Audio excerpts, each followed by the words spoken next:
girl, make it go side to side. Earthquake, earthquake, whoa. You body, baby girl, make it go side to side. Earthquake, earthquake, whoa.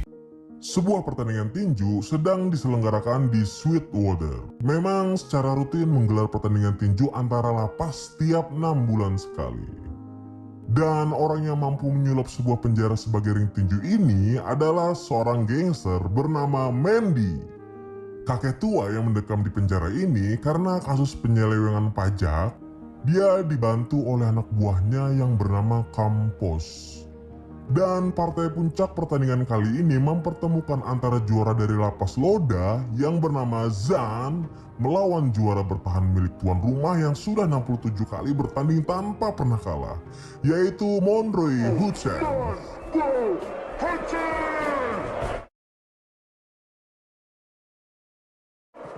Pertandingan yang awalnya diprediksi sangat ketat ini ternyata tidak berjalan sesuai prediksi. Zan yang memiliki tubuh lebih besar dan lebih tinggi dari Monroy tidak mampu mengimbangi kelincahan dan kecepatan gerak Monroy. Hanya membutuhkan satu ronde bagi Monroy untuk merobohkan Zan dan menang secara TKO. Kemenangan ini semakin mengukuhkan Monroy sebagai juara sejati di Sweetwater. Dan sebelum acara ditutup, ada pengumuman bahwa seorang juara tinju kelas berat dunia akan dipindahkan ke Sweetwater. Orang itu ternyata George Iceman Chambers. Iceman dipindahkan dari penjara lamanya karena sikap arogannya dan diharapkan dapat merubah perilakunya di penjara kelas kakap ini. Iceman yang merupakan orang terkenal dipindahkan dari penjara lamanya menggunakan sebuah helikopter. Dan di tengah perjalanan, dia sempat flashback mengenai pertandingan terakhirnya sebelum dipenjara. Pada pertandingan terakhirnya itu, dia mengalahkan seorang petinju asal Brazil dan memperpanjang rekor kemenangannya menjadi 40 kali tanpa pernah kalah.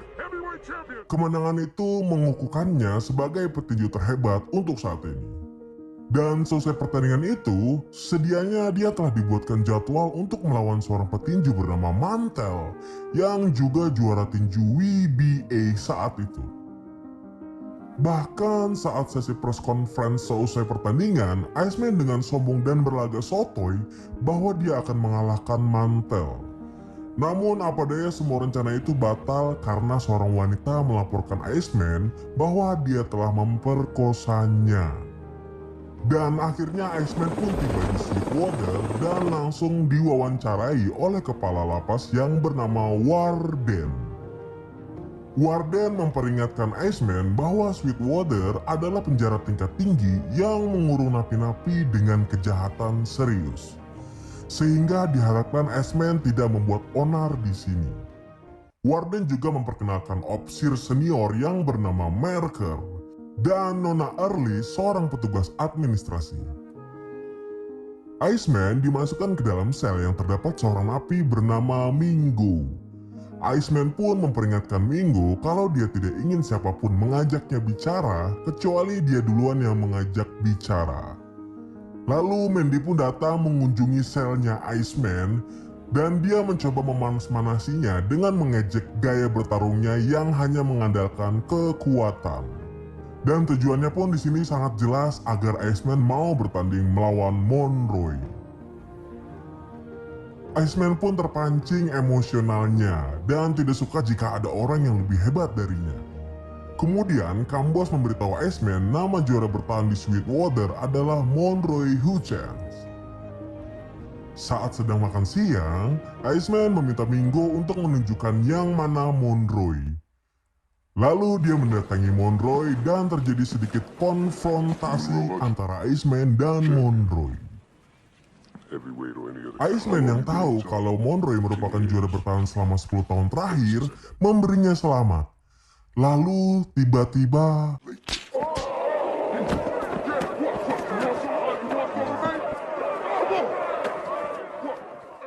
setelah itu Iceman dibawa menghadap ke Warden untuk diberikan teguran. Namun Iceman justru mengancam Warden jika berita buruk tentangnya sampai terdengar keluar, maka akan mempersulit posisi Warden. Akhirnya yang menerima imbas dari insiden itu hanyalah Monroy. Untuk menghindari terjadinya lagi konfrontasi dengan Iceman, dia akan dipindahkan ke penjara lain. Dan sambil menunggu proses kepindahannya, dia akan dikurung di dalam kurungan tunggal, di mana saat itu tidak memiliki pintu, hanya lubang seadanya untuk menaruh makanan dan berkomunikasi. Lalu Monroy diwawancarai oleh Nona Early untuk rencana pemindahannya ke penjara lain. Nona Early menanyakan pendapatnya tentang Iceman, apakah dia takut kalah darinya. Bagi Monroy, sebagai sesama seorang petarung, tidak ada yang dia takuti. Semua petarung pasti akan mengalami kekalahan, entah itu karena kemampuannya menurun, karena usia, atau karena hari itu bukan harimu. Apapun itu alasannya, para petarung hanya bisa berharap tetap juara selagi masih ada di puncak, untuk selalu menjadi yang terbaik. Dan di tempat lain, Iceman sedang melakukan rapat dengan para pengacaranya. Pengacaranya memberitahu bahwa wanita yang melaporkannya meminta ganti rugi sebesar 75 juta US dollar. Iceman juga diperkirakan memiliki hutang sebesar 7 juta US dollar pada pemerintah terkait penyelewengan pajaknya. Dan yang lebih parah, setelah mereka mengaudit keuangannya, ternyata keuangannya sedang kritis. Satu-satunya solusi untuk permasalahannya, dia harus keluar dari penjara dan kembali bertanding di atas ring. Lagi-lagi Iceman membuat ulah. Hanya karena dia tidak mau bergaul dan menerima bantuan dari napi lain, dia langsung memukuli mereka. You'll be destroying the unity we create. Kali ini Iceman tidak bisa lolos dari sanksi. Dia akan dipisahkan dari napi lain dan dibatasi geraknya. Singkat cerita, Mandy Ripstein yang sudah tidak sabar untuk menyaksikan pertarungan antara Iceman melawan Monroy mulai menyiapkan rencana pertarungannya. Namun dia mendapatkan kendala karena Warden tidak mengizinkannya. Akhirnya dia menyuruh anak buahnya yang berada di luar penjara untuk menggunakan pengaruhnya agar Warden mendapat libur panjang. Akhirnya Warden dan Nona Early mau tidak mau harus menjalani liburan paksaan itu dan menyerahkan tanggung jawab lapas kepada mereka yang notabene mendukung pertarungan itu. Dan hal pertama yang dilakukan mereka adalah melepaskan Monroy dari kurungan tunggalnya dan membatalkan kepindahannya ke penjara lain. Di sini kita diperlihatkan Mandy dan Monroy sedang melakukan kesepakatan terkait pertandingannya. Mandy akan mempertaruhkan banyak uang untuk pertarungan ini melawan para penjudi lain di luar sana. Dan dia juga yang akan menanggung segala risikonya. Jika Monroy bersedia untuk bertanding, Mandy akan memberikan uang sebesar 4 juta US dollar. Tapi Monroy yang memiliki seorang adik dengan 3 anak tanpa suami dan sedang menganggur meminta bayaran 40% dari hasil pertandingannya atau sekitar 25 juta US dollar. Akhirnya Mandy pun menyetujuinya demi bisa menyaksikan pertarungan antar juara ini. Selanjutnya Mandy pun menemui Iceman dan memintanya untuk bertarung melawan Monroy. Iceman pun langsung bersedia bertarung melawan Monroy dengan syarat setelah itu dia harus dikeluarkan dari penjara. Mandy pun menyanggupi permintaan Iceman dan akan mengaturnya dengan orang-orangnya yang berada di Departemen Hukum dan HAM. Akhirnya tanggal pertarungan pun sudah ditetapkan. Monroy dan Iceman memiliki waktu 47 hari untuk mempersiapkan pertarungannya. Setiap hari mereka selalu berlatih dengan keras, bukan hanya berlatih teknik tapi juga kekuatan dan stamina. Egoisnya, Mandy membuat peraturan sendiri untuk pertandingan itu. Pertarungan akan dilakukan dengan tangan kosong, tanpa wasit dan tidak ada batasan ronde. Tapi, manajernya Iceman keberatan jika bertarung menggunakan tangan kosong, karena akan lebih terasa pukulannya jika menggunakan sarung tinju. Mandy yang menganggap opini manajer Iceman ada benarnya, akhirnya setuju dan merubah peraturannya menggunakan sarung tinju. Beberapa hari sebelum pertarungan, sempat terjadi sebuah insiden antara Iceman dan geng napi yang pernah dipukulinya. Get me a situation ready. Nobody wants to see you get your ass kicked. You're going down, man. Shit. Kick your ass, motherfucker. Tapi imbas dari insiden itu membuat Warden mengakhiri lebih cepat liburannya dan kembali ke lapas. Pertandingan pun langsung dibatalkan olehnya. Mandy pun marah-marah mengetahui pembatalan pertandingan itu. Dia pun meminta Chambos mengatur pertemuannya dengan Warden. Di pertemuan itu Warden memperingatkan Mandy kalau dia tidak akan merubah keputusannya. Kemudian Mandy memberi dua pilihan kepada Warden, yaitu yang pertama, dia bisa memilih untuk dibunuh, atau yang kedua, dia memilih untuk mendapat banyak uang. Warden yang tahu Mandy dapat melakukan hal itu, memilih untuk kembali berlibur dan pertandingan pun akan dilanjutkan kembali. Dua orang bandar datang ke Sweetwater dan meminta Chambos untuk memberitahu Mandy agar pertandingan itu diatur supaya Iceman yang menang. Namun Mandy yang menginginkan pertarungan yang adil menolaknya dan meminta bandar itu untuk berbicara sendiri ke Iceman. Di tempat lain, para ketua geng napi sedang mendatangi Monroe dan menawarkan bantuan untuk melemahkan Iceman. Mereka berencana untuk memberi minuman yang sudah dicampur obat pelemah ke Iceman sehingga tubuhnya akan lemah saat bertanding. Tapi Monroe yang seorang petarung sejati menolak hal tersebut karena dia bukanlah seorang pengecut dan mengancam akan menghajar mereka jika berani melakukan hal itu. Akhirnya hari pertandingan pun tiba. Merker memanggil semua napi untuk datang menyaksikan pertarungan.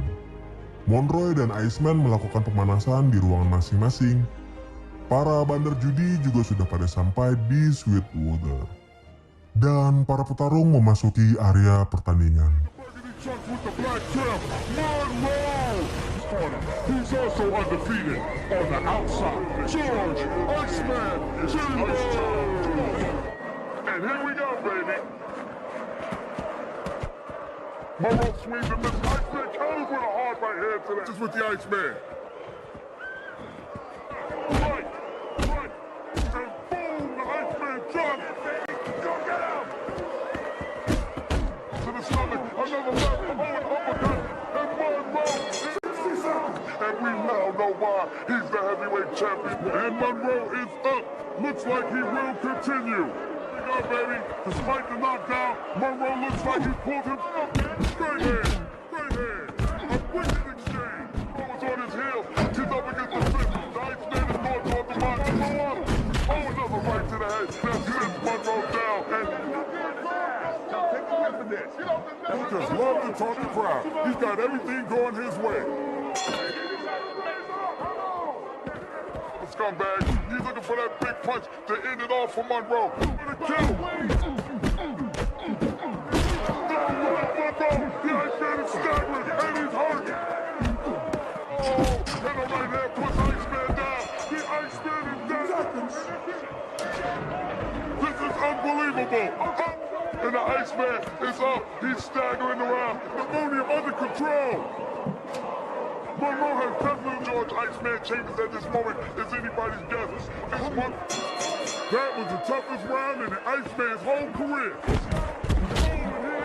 A left and a right to Monroe. And another right hand. And the Iceman is forced to clinch. All right, stick it back up to the stomach. Overhand right. Another left and a right. And an overhand right.